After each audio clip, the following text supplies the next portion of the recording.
Saint Rita was born at Spoleto, Italy in 1381. At an early age, she begged her parents to allow her to enter a convent. Instead, they arranged a marriage for her. Saint Rita became a good wife and mother, but her husband was a man of violent temper. In anger, he often mistreated his wife.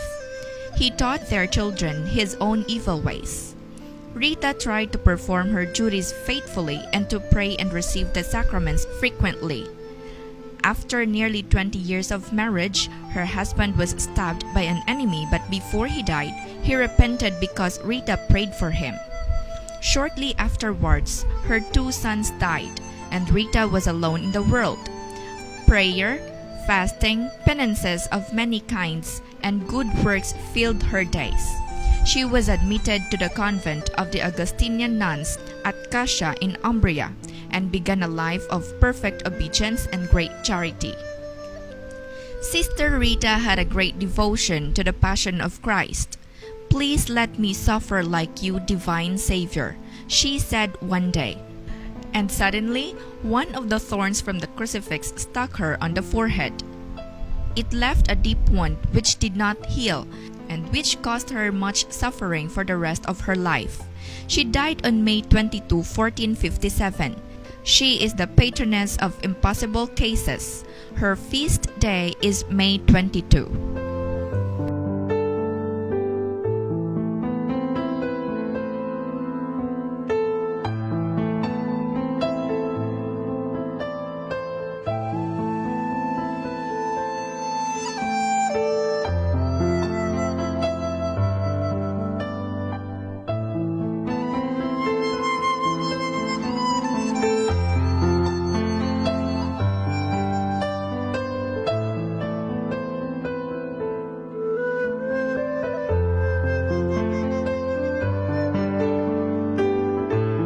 Veneration.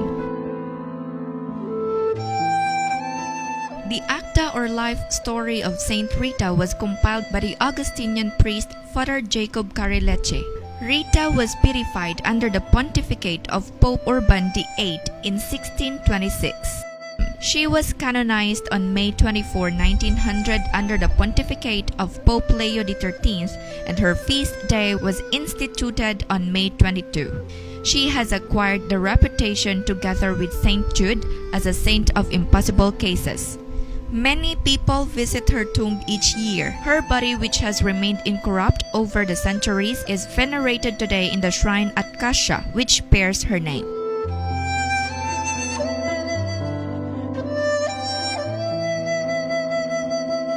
Iconography.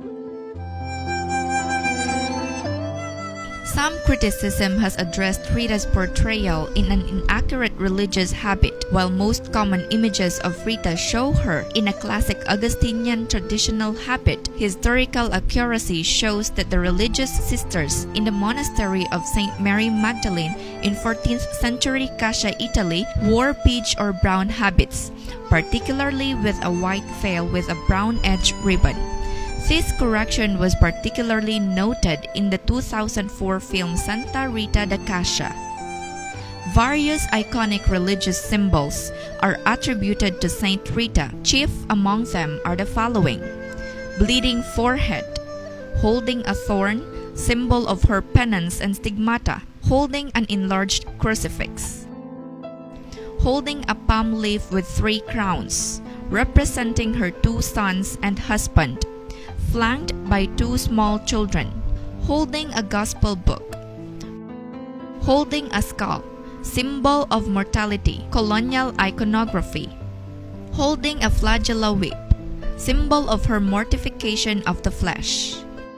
The forehead wound. One day, when she was about 60 years of age, she was meditating before an image of Christ crucified, as she was accustomed to do. Suddenly, a small wound appeared on her forehead, as though a thorn from the crown that encircled Christ's head had loosened itself and penetrated her own flesh. For the next 15 years, she bore this external sign of stigmatization and union with the Lord. Roses. A story is told that near the end of her life, Rita has bedridden at the convent. A cousin visited her and asked her if she desired anything from her old home. Rita responded by asking for a rose from the garden. It was January and her cousin did not expect to find anything due to the weather. However, when her relative went to the house, a single blooming rose was found in the garden and her cousin brought the rose and fig back to Rita at the convent. Saint Rita is often depicted holding roses or with roses nearby. On her feast day, churches and shrines of Saint Rita provide roses to the congregation that are blessed by the priest during Mass.